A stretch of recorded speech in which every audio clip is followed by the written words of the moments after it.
गहलोत सरकार के चुनौती बने उनके ही डिप्टी सचिन पायलट पर बीजेपी का प्यार उमड़ रहा है। स्वागत के लिए बीजेपी तैयार भी है।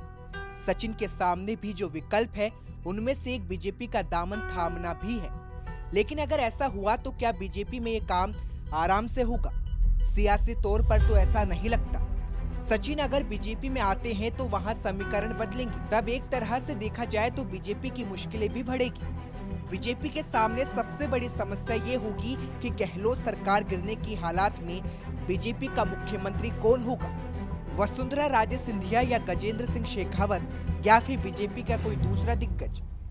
उधर खुद सचिन सीएम पद के लिए दावा ठोक रहे हैं। अब देखना ये होगा कि अशोक गहलोत की सरकार गिरती है तो बीजेपी किसके सिर पर सेहरा बांधेगी।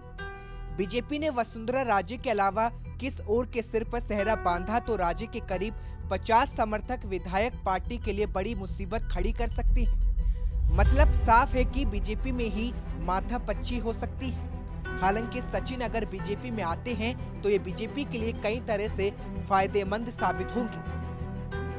सचिन बीजेपी के लिए फायदे का सौदा।